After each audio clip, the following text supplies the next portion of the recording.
Et puis, bon là, j'aimerais vous expliquer, alors un peu mon témoignage, mais un petit détail. Que l'autre jour, là, une personne m'a fait penser à ce détail-là, c'est ma tante. Elle s'est rappelé qu'à l'âge de 15 ans, j'avais fait une petite expérience et qu'aujourd'hui, elle s'est réalisée. Et puis, quand elle me le faisait rappeler, je dis Seigneur, comment j'ai pu oublier ça? C'est inoubliable, c'est une chose qu'on ne peut pas oublier. Et puis, vous savez bien que la dernière fois, quand je vous ai expliqué, moi, j'ai toujours été élevé dans un foyer chrétien, j'ai toujours connu les choses de Dieu.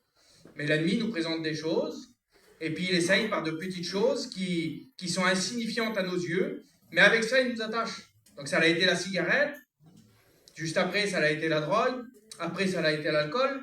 Il m'a attaché avec ça, le diable. Et bien sûr, c'était la drogue douce au départ. Et puis, je me rappellerai qu'à l'âge de 15 ans, aujourd'hui, vu que ma tante me l'a fait rappeler l'autre jour, j'étais à Paris, et puis, bien sûr, je conduisais sans permis. J'avais 15 ans, j'avais une tête dure. Et puis je conduisais, j'avais un petit kangou, et puis je conduisais sans permis à l'âge de 15 ans. Et puis j'ai pris mon kangou là, j'ai monté mon cousin avec moi. Mon cousin aujourd'hui, il est serviteur de Dieu. Et puis on a été au McDo ensemble. Puis c'était le soir, et voilà, la nuit était tombée, et puis il tombait de l'eau à verse. Et puis c'était pas un temps à rester dehors. C'était compliqué de rester. C'était à torrent et puis on ne pouvait pas rester dehors. Et puis surtout que la route que j'ai prise, c'était une grande alignée, que des champs autour, des bois tout le long. C'était très compliqué. Personne n'allait là en pleine nuit, ça se peut pas. Et puis il y a un petit détail que j'aimerais vous dire. Vous savez que l'ennemi, il ne peut pas lire dans nos pensées, c'est pas possible. Aujourd'hui, toi qui penses, quand le Seigneur vient, il te parle dans ton cœur, l'ennemi ne le sait pas ça. L'ennemi, c'est pas le plan que Dieu a pour toi. Il ne le connaît pas. Et puis vous allez voir ce détail que je vais vous expliquer. Lorsque l'ennemi l'entend, il fera tout pour détruire. Il fera tout pour t'arrêter. Et puis, donc ça fait que je vais au McDo, et puis quand je rentre chez moi, on est là, dans cette grande alignée, là où il tombe de l'eau à verse. Et puis on a une dame de couleur noire sur le côté, une dame de couleur, et puis Seigneur a marché en direction de chez nous, mais on était loin, on était assez loin. Je sais pas, peut-être qu'il y avait une dizaine, une quinzaine de kilomètres. Et puis cette dame-là a marché, monte sous l'eau, trempée à l'eau, saleté. Puis je dis, tiens, Seigneur, mon cousin il s'appelle Kevin. Je dis, Kevin, j'y viens, on s'arrête. Et puis je m'arrête sur le bord de la route. Et puis je traverse le côté, et puis je dis, madame, je dis, qu'est-ce que vous faites en dessous de l'eau? Je dis, venez, j'y montez, je vous dépose. Non, non, elle disait non, comme ça là, tout inquiet, tout, je sais pas, elle était très bizarre cette dame-là. Et puis elle m'a regardé, elle dit, et vous là?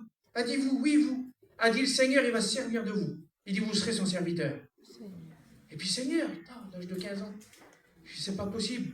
Alors, choqué, la dame, je la laisse, je pars, je monte dans le véhicule, et puis je pars.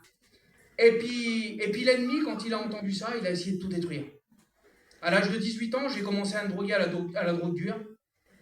Ça m'a mis en miel, je me droguais à la cocaïne, ça m'a tué. Quand j'avais plus de cocaïne, parce que quand je galais dans la cité et que je prenais cette cocaïne, à un certain moment, j'avais plus d'argent pour la prendre. Il a fallu que je prenne de la méthadone, des cachets spray là. Je prenais de la méthadone, alors qu'elle n'était pas, il n'y a pas de traitement contre la cocaïne. J'y allais chez un garçon que lui prenait de l'héroïne et puis je compensais avec ça. Des fois, j'y prenais de l'héroïne, des fois, j'y prenais sans cachet. Alors, je compensais avec l'alcool, je me mettais des dettes extraordinaires. À un certain moment, qu'est-ce que j'essayais de faire tellement que l'emprise était là de cette drogue-là. Je ne pouvais pas m'en débarrasser, c'était pas possible.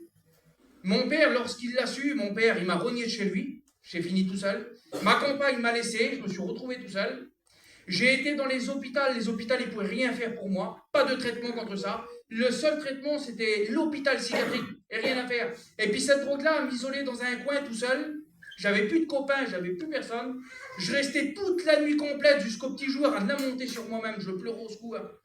Si vous seriez devant Dieu que j'étais pas un caïd.